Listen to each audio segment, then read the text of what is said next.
அதெல்லாம் எடுக்க மாட்டேன். நீ ஒசுக்கு ஒசுக்கு இப்படி மாறாதீங்க. கொஞ்சம் கேமரா வெளியே எடுங்க சார்.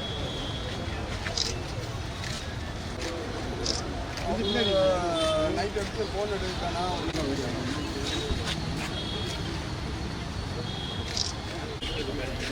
போனால் அது 5 நிமிஷம் முடிஞ்சிடும். இங்கே பாருங்க.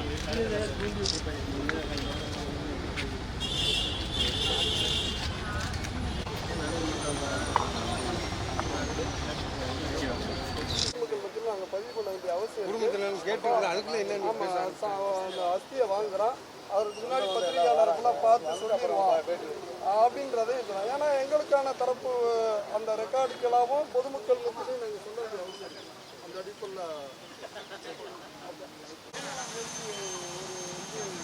14ஆம் தேதி வந்து ஒரு கேள்வி வரும். அதில் வந்து ராஜபுரத்தை சேர்ந்த ஆகாஷ் டெலிஸ் என்ற இளைஞரை வந்து மார்ச் 6ஆம் தேதி விசாரணை என்று கூட்டு போய் மானாமரை தனிப்பிரிவு காவலர்கள் வந்து காலை அடித்து உடைச்சி மிகப்பெரிய ஒரு படுகொலையை செஞ்சுருக்காங்க. மார்ச் 8ஆம் தேதி அந்த ஆகாஷ் வந்து இறந்து போயிட்டார். அந்த படுகொலை நிகழ்த்தப்பட்டுச்சு. மார்ச் 8ஆம் தேதியிலிருந்து ஆகாஷை அடித்து கொன்ற கொலையாளிகளை கைது செய்யணும் அப்படின்னு சொல்லி 16 குற்றவாளிகள் அதில் வந்து தனிப்படையில் இருந்தாங்க. அந்த 16 பேரையும் கைது பண்ணுங்க அப்படின்னு சொல்லி 102 நாளாக போராட்டம் நடந்துச்சு. ஒரே ஒரு கோரிக்கை தான், அந்த குற்றவாளிகளை கைது பண்ணுங்க அப்படின்னு சொல்லி தான் நாங்கள் வந்து போராட்டம் நடத்தினோம். அதில் வந்து மதுரை உயர்நீதிமன்ற கிளை ஆகாஷுடைய வாக்குமூலம் அவர் வந்து 6ஆம் தேதி 7ஆம் தேதி மார்ச் 7ஆம் தேதி சிவகங்கை நீதிமன்றத்தில் சிவகங்கை ஆஸ்பத்திரியில் மானாமரை நீதிபதிகிட்ட வந்து வாக்குமூலம் கொடுத்துருக்காரு. உயிரோடு இருக்கையிலே காவல்துறை தான் என்னை கண்ணை கட்டி கூட்டு போய் கல்லுக்கு 2 கல்லை கீழே வச்சு மேலே காலை வச்சு ஈரச்சாக்கை போட்டு இரும்பு கம்பியால் அடித்து காலை உடைச்சாங்க. காவல்துறை தான் அடித்து காலை உடைச்சதுன்றதை வாக்குமூலமாக கொடுத்தாங்க. அதை அந்த மானாமரை பெண் நீதிபதி அவர்கள் வந்து முறையாக பதிஞ்சிருக்காங்க. அதன் பிறகு மார்ச் 8ஆம் தேதி மதுரை ஜிஹெச்சுக்கு கொண்டாடும் போது இறந்து போயிடுறாங்க. அதாவது 7ஆம் தேதியே கொண்டாந்துறாங்க, 8ஆம் தேதி இறந்துறாரு. அந்த இறந்த அவருடைய போஸ்ட்மார்ட்டம் அதன் பிறகு போஸ்ட்மார்ட்டம் பண்ணப்பட்டுச்சு. அந்த போஸ்ட்மார்ட்டம் ரிப்போர்ட்டில் 29 இடங்களில் காயம் அப்படின்றது வந்திருக்கு. அப்போ ஆகாஷ் சொன்ன மாதிரி இதை அடித்து தான் கொலைன்றது போஸ்ட்மார்ட்டம் ரிப்போர்ட்டு நிரூபிச்சிருக்கு. அப்போ இந்த போஸ்ட்மார்ட்டம் ரிப்போர்ட் மட்டும் ஆகாஷுடைய வாக்குமூலத்தை வச்சு மதுரை உயர்நீதிமன்றம் கிளை வந்து இது கொலை தான் அப்படின்னு சொல்லி ஒரு உத்தரவு போட்டுச்சு.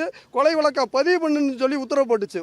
சாதிய வன்கொடுமையினால் நடந்திருக்கு அப்படின்னு சொல்லி பிசிஆர் வழக்கில் வந்து கொலை வழக்காக மாற்ற சொல்லிச்சு. ஆனால் அதன் பிறகு சிபிசிஐடிக்கு மாநில அரசே வந்து விசாரணையை மாற்றி உத்தரவுப்பட்டாங்க.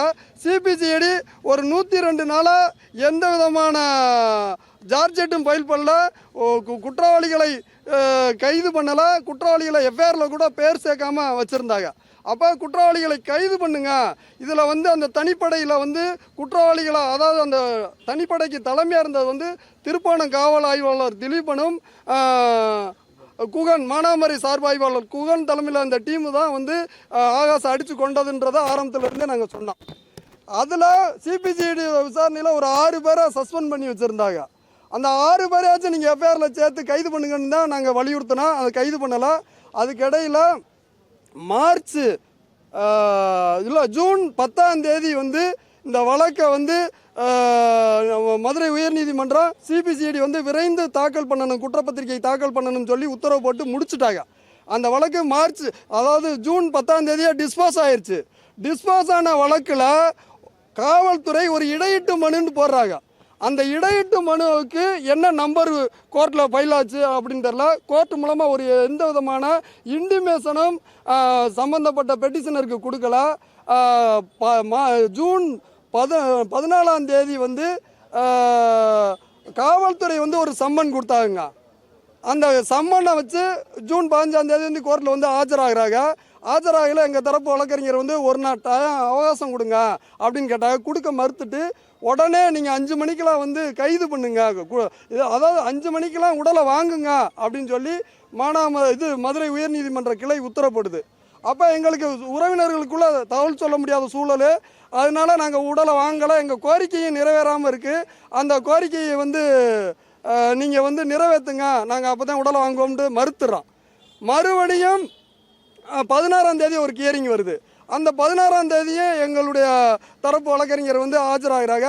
2 நாள் கால அவகாசம் கொடுங்க, எங்களை மட்டும் ஏன் அழுத்துறியா, சிபிசிஐடியை வந்து குற்றவாளிகளை ஏன் கைது பண்ண சொல்ல மறுக்கிறியா அப்படின்னு கேட்டதுக்கு அது வந்து சிபிசிஐடி விசாரணையில் இருக்குது அப்படின்னு நீதிபதியே சொல்கிறாங்க.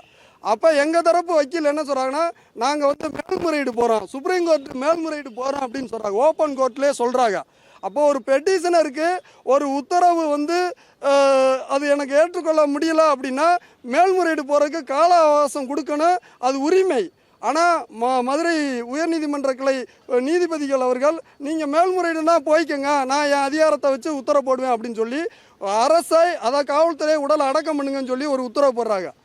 நாங்கள் அந்த 16ஆம் தேதி மதியமே நாங்கள் எங்கள் தரப்பில் ஒரு இடையீட்டு மனு மதுரை உயர்நீதிமன்றத்தில் போடுறோம். அப்போ எங்களுடைய வாதத்தையும் நீங்கள் கேளுங்க, எங்களுடைய கருத்தையும் கேளுங்க, எங்களுடைய பெட்டிஷனை விசாரணை பண்ணிவிட்டு நீங்கள் அப்புறம் ஒரு முடிவு பண்ணுங்க அப்படின்னு சொல்கிறோம். ஆனால் 16ஆம் தேதி போட்ட அந்த எங்களுடைய இடையீட்டு மனு 17ஆம் தேதி காலையில் 10:30க்கு கோர்ட் ஓப்பன் ஆகி விசாரணைக்கு வர்றதுக்கு முன்னாடியே 17ஆம் தேதி 8 மணிக்கெலாம் மதுரை காவல்துறை வந்து தத்தநேரி மயானத்தில் வந்து எரிச்சிடுறாங்க.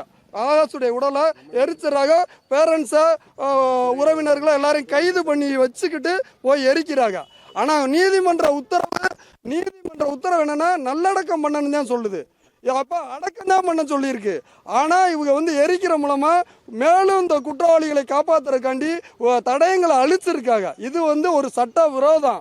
2வது இந்த உத்தரவே ஒரு சட்ட விரோதம் தான். இடையீட்டு மனுன்றதே வந்து ஒரு டிஸ்போஸான ஒரு வழக்கில் அதை வந்து உத்தரவு போடுறதே சட்டவிரோதமான உத்தரவு. அப்போ நாங்கள் மேல்முறையீட்டுக்கு ஏன் எங்களுக்கு கால அவகாசம் கொடுக்கல? இன்னொன்று நல்லா பார்த்துக்கிட்டிங்கன்னா, ஜெராக்ஸ் பெனிக்ஸ் வழக்கில் காவல்துறையை அந்த ஜெராக்ஸ் பெனிக்ஸை அடித்து கொண்ட காவல்துறையினரை தூக்கில் போடுங்க அப்படின்னு சொல்லி கோர்ட் உத்தரவு போட்டிருக்கு. தூக்கில் போடுங்கன்னு சொன்ன அந்த உத்தரவை உடனே இந்த காவல்துறை நடைமுறைப்படுத்திடுமா? ஏன் அவங்களுக்கு மட்டும் மேல்முறையீடுக்கு அனுமதி கொடுக்குறீங்க? ஒரு தூக்குத்தண்டனை கைதிக்கு, அதாவது தூக்குத்தண்டனை குற்றவாளி கூட மேல்முறையீடுக்கு நீங்கள் வந்து கால அவகாசம் கொடுக்குறீங்க. ஆனால் எங்களுக்கு வந்து ஏன் கால அவகாசம் கொடுக்கல? அப்படின்னா இந்த காவல்துறை, இந்த அரசு வந்து ஜெராக்ஸ் பெனிக்ஸுடைய குற்றவாளிகளை வந்து உடனே தூக்கில் போட்டுருமா?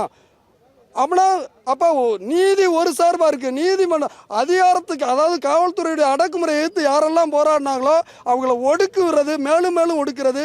அந்த அன்னைக்கு கூட வந்து உடலை எரிக்கும் போது அந்த எரிக்கக்கூடிய அந்த நிகழ்வில் கைது பண்ணும்போது சில தோழர்களெல்லாம் மலைச்சாமின்ற ஒரு தோழரெல்லாம் அடித்து கண்ணையெல்லாம் பாதிப்பு ஏற்படுத்தியிருக்காங்க.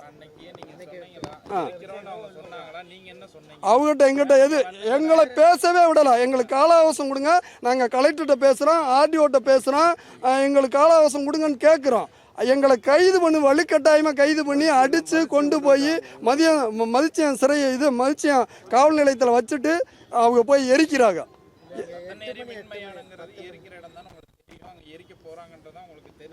அதாவது தத்தநேரில தான் எரிக்கணும்னு அவங்க எங்கேயும் சொல்லலாம்.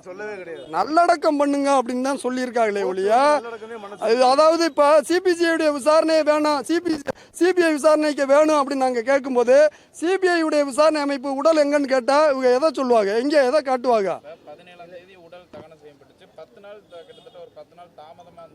இல்லை அந்த அஸ்தியை நாங்கள் வந்து அதை பேசி மெதுவாக அது முடிவு பண்ணுவோம் அப்படின்னு சொல்லிட்டு தான் இன்றைக்கி அஸ்தியை வாங்குறதுக்கு தான் வந்திருக்கோம்.